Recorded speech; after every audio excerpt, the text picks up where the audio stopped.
1. So I work in a family-owned shop in an office and residential building downtown that serves fusion food. Was just another day, serving up the lunch crowd of office workers and university students going to the new campus branch that was recently established there. After things slow down past the lunch rush, a tall man with a medium build dressed in a plain white t-shirt and track shorts comes in. He explains to me that he works at a local call center and that he and his co-workers usually place a large order every Thursday later in the afternoon, and that he had received the wrong protein in his noodle stir-fry last week, which should have been shrimp and not beef. He claims that another person had told him that in exchange for the mix-up, that they would comp his next order. Immediately, this seems suspicious to me. As I mentioned, the shop is family-owned, and the only people who operate it are my mother, my father, my sister, my grandmother, and me. It's more often than not all of us working the shop together at any given time of day. My old man and my grandma in the kitchen while me, sis, and ma handle the front. And for the past months, I had no recollection of any group of people calling in any large orders during the late afternoon on Thursdays. I asked both my mother and sister if they have any recollection of any sort of large phone order around that time last week to get some form of confirmation. Both deny ever receiving any such order. I then ask them if they have some sort of receipt or order number so we can check our system to see if any such order had been made. He tells me he doesn't have either. It was one of his co-workers who handled the pickup. At this point, I tell him that if he cannot provide any proof of purchase, that I am unable to provide him with a replacement for the meal he claimed was prepared wrong the week prior, and that neither my mother, sister, or me remember even receiving his order. Was at this point that all doubt that he was trying to pull a fast one on us was thrown out the window. He immediately became indignant and began to shout at us repeatedly that he and his co-workers at the call center order every Thursday, and that we were a bunch of cheap, insert heinous racial slur for Asian Americans here, for not giving him a free meal to replace the one he never even paid for. We attempted to defuse the situation, though he continued to behave unreasonably, and in a fit of anger he tore open the door to the drink cooler and began to lob cans of soda at me. My old man came out of the kitchen when he began to shout, phoned the building security office to try and do something about the guy, who ran out the instant he saw him reach for the phone. He was long gone before anything could be done, but afterwards we did file a police report regarding the incident. Security camera feed was able to capture the whole thing, thankfully. Got a bruise on my forehead, but nothing bad. And that was my Tuesday this week. 2. I am a manager at a high-end steakhouse and bar. We are newly opened, not even 3 months old yet, so we are still working out some bugs. But I have the greatest staff and customers, so far. We are starting to get regulars, and most of them are great, but just last night we started noticing a trend with one guy. His name is actually Chris, but he is one of those customers. He used to own a bar and restaurant, he used to be a chef, he used to work for a food broker. He is the type of person that has been there and done that. But when he did it bigger, better, and more badass than anyone else. And all of his stories get more elaborate and far-fetched by the day, and how much he has had to drink. I'm waiting on the day he tells us he was a chef for the Pope on the flight to Mars to meet Elvis. Anyway, our every Thursday special is prime rib. So we noticed he is there often, but has yet to miss the prime rib special. After several of the servers and one other manager put all their heads together with me, we also noticed that no matter who takes care of him, he always complains about something. So last night we were ready, but he still blew our mind. Welcome back, what can I get for you today? Thanks, I'm ready for some of that amazing prime rib. Great, I'll be right back with your side salad and drink. He acts like he's happy and all is well. I bring his drink, salad, and give the kitchen a few minutes to plate up the prime rib. He finishes the first cocktail and salad. I bring a new drink, then a beautiful plate of food. This looks great, thank you. I then give the customary 3 minutes and go back to check on him. How's that prime rib? Well, if it was prime rib, it would be great. What? Yeah, this is sirloin. WTF. This guy has to be kidding. Let me go talk to the kitchen. I go ask the chef, great guy, really knows his stuff. He laughs so hard he has to sit down. He then shows me the whole prime rib he is slicing from, and assures me that it is not sirloin. He then comes out of the kitchen to talk to Chris.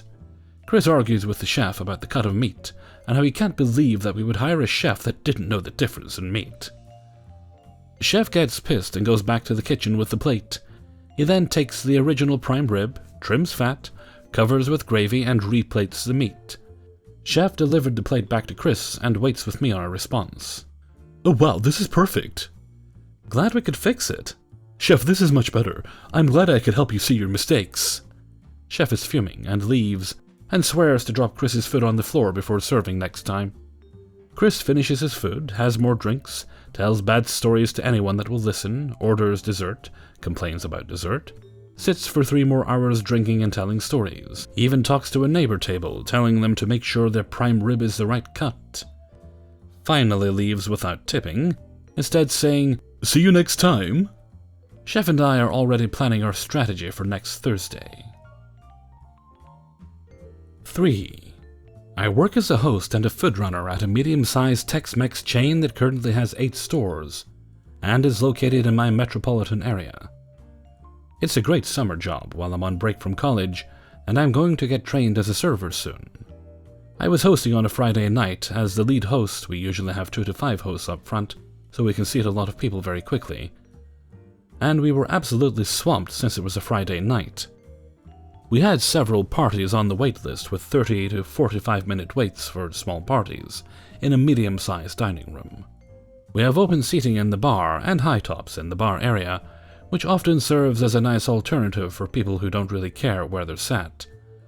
And we also have a pretty big patio that usually stays pretty open since it gets hot where we are.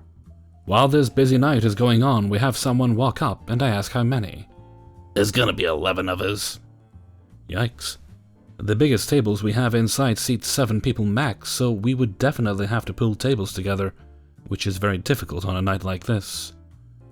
I offer, alright, so if y'all are willing to go outside, we could seat everyone right away. For seating inside, the wait for 11 will be 45 minutes to an hour. They opt to sit inside. So I take down their name and put them on the waiting list. Time goes on and we remain busy for quite some time. And someone from the party comes in and checks several times if their table will be ready soon. I finally find some tables I can get together, and at this point the party has been waiting for 50 minutes. I have the other host start pulling the tables together, and I go outside and ask for the party of 11, at which point they all start getting up, and I realize the mistake I made so quickly. I say, "Y'all's table is almost ready, we're pulling the tables together right now," and they get upset with me for teasing them. But I shake it off and go inside and check on the tables, and I see they're ready, so I go back out and call them in for real this time. We had quoted them an hour wait time on one of the busiest nights I've ever worked, and got them sat in 55 minutes, which I was pretty proud of. As I'm welcoming them inside, an older man with the party asks me, "So what are you going to put in for us?" And I didn't really understand what he was saying, so I asked the man what he meant, and he kept repeating the same thing, at which point someone else, a little younger, chimed in with, "For making us wait so long, what are you going to put in? Free appetizers all around?" I was kind of taken aback because this is my first hosting or restaurant job, and I had never had a request like that. So I just said something of how I'll go check with the manager. I go into the kitchen and see 2 managers, both of whom I have a good working relationship with, and I basically said, "Alright, look, we quoted this party of 11 an hour wait time and got them seated in 55 minutes, and now they're asking for free food because of how long they waited. What should I tell them?" And one of the managers says he'll go talk with them, and the absolute most we're giving them is a couple of free quesos, but that's it. The rush calmed down pretty soon after that, and we had an easy rest of the night. But I kept thinking all the while about these people who felt like they could get some free shit for waiting exactly as long as I told them they would, for coming with a party of 11 during rush hour on a Friday. 4. Tonight I was called in 2.5 hours early because of a concert taking place a few blocks down the road. I helped my fellow server rock through the last few hours of dinner, with only one complaint that ended up being about cold food, despite steam coming off the plate when I threw it away. But that's a different story. Around 7:15 p.m. everyone left and the restaurant was nearly empty because of the big draw in town. Think of a band whose biggest hit is the name of a continent. 10 p.m. rolls around and I'm bartending by myself. The kitchen has just closed, but plenty of concert goers are feeling rather hungry. I do my best to make these folks happy with fried food so the kitchen folk can head home. In the midst of all this, a couple walks in. I ask if they intend to eat, and they decline my offer. Thank God. Because I was getting my butt kicked between slinging drinks and avoiding burnt food. They both get the Busch Light, 1 draft and 1 bottle. Fast forward a few minutes and they recognize my hard work, ask how I was doing. I say I'm doing pretty well, though I'm a bit tired because I had come in a bit early because of the oddly scheduled Sunday concert.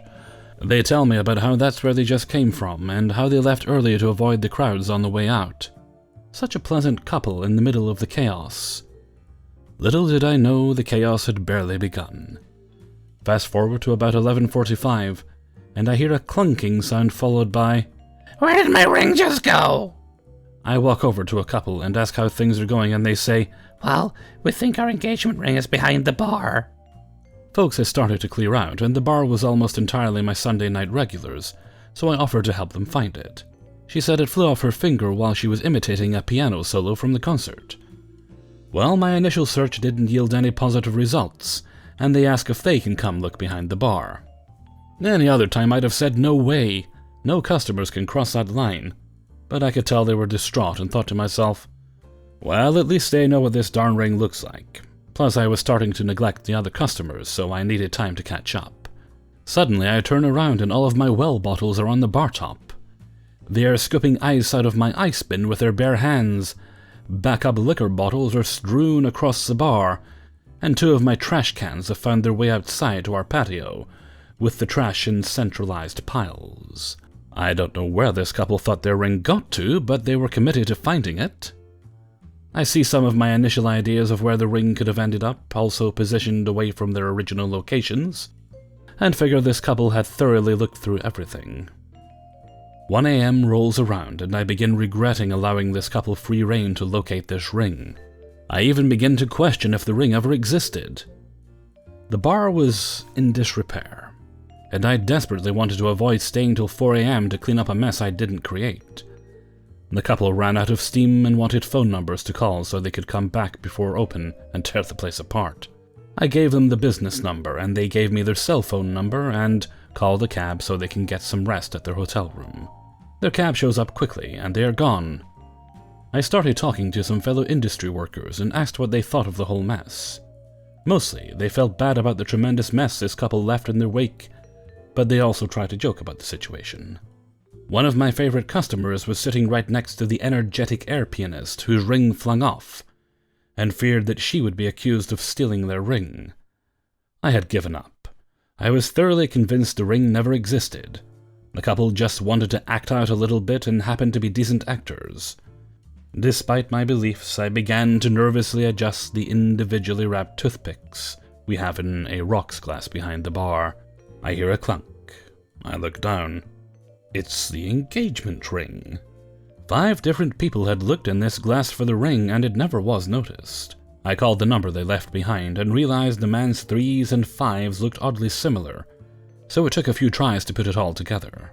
They grabbed a cab back to the bar, bought a drink for all my regulars, and tipped far too much for me just doing the morally right thing.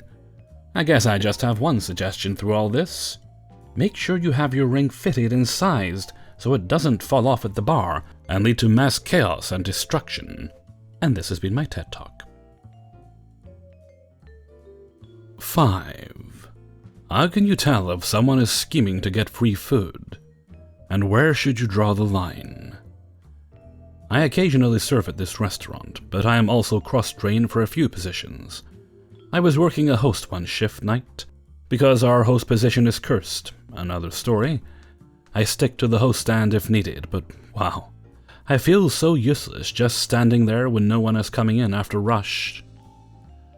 Usually I'll keep an eye on the door while making rounds to bus and run drinks. I'm taking dishes to the dish pit when I hear it. Hello, excuse me. I stop and turn around. Over here. Waiter, I need service now. Oh my god. I'm that stubbornly lazy person that refuses to make 2 trips to the car to get the groceries, so instead I struggle to carry them all in at once. I apply a similar approach to busing. Anyways, me and my stack of dishes look over to see an 8-top of individuals who sort of look like actual adults. But if they told you they were 17, you wouldn't fight them on it. One girl looks timid. Immediately, she blurts out that she told her friend to not complain. Her sympathy tells me that she probably worked in a similar position before. It also forewarns me that her friend is probably a Karen in training. Not bad enough to earn the independent title, but she's up and coming. The mini Karen loudly interrupts her friend and immediately starts to complain to me, disregarding my busyness and piles of dishes. I tell her that I'll put the dishes away and come back to give her my full attention. She huffs, looks agitated, but says nothing. So I come back. I am told she didn't like her order of food. The table just finished their meal and most of the plates are empty, so I'm a bit confused. Usually a customer would bring up a complaint shortly after being served. When I ask what she ordered, she acts annoyed that I do not have the omniscience to know that she ordered mac and cheese.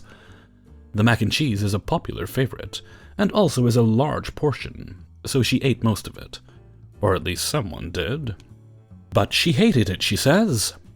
She tells me she watched all of her friends eat their delicious food, while she was punished, with her terrible order of mac and cheese. The table had been there for almost 3 hours, and their server is known for being accommodating and wonderful with service.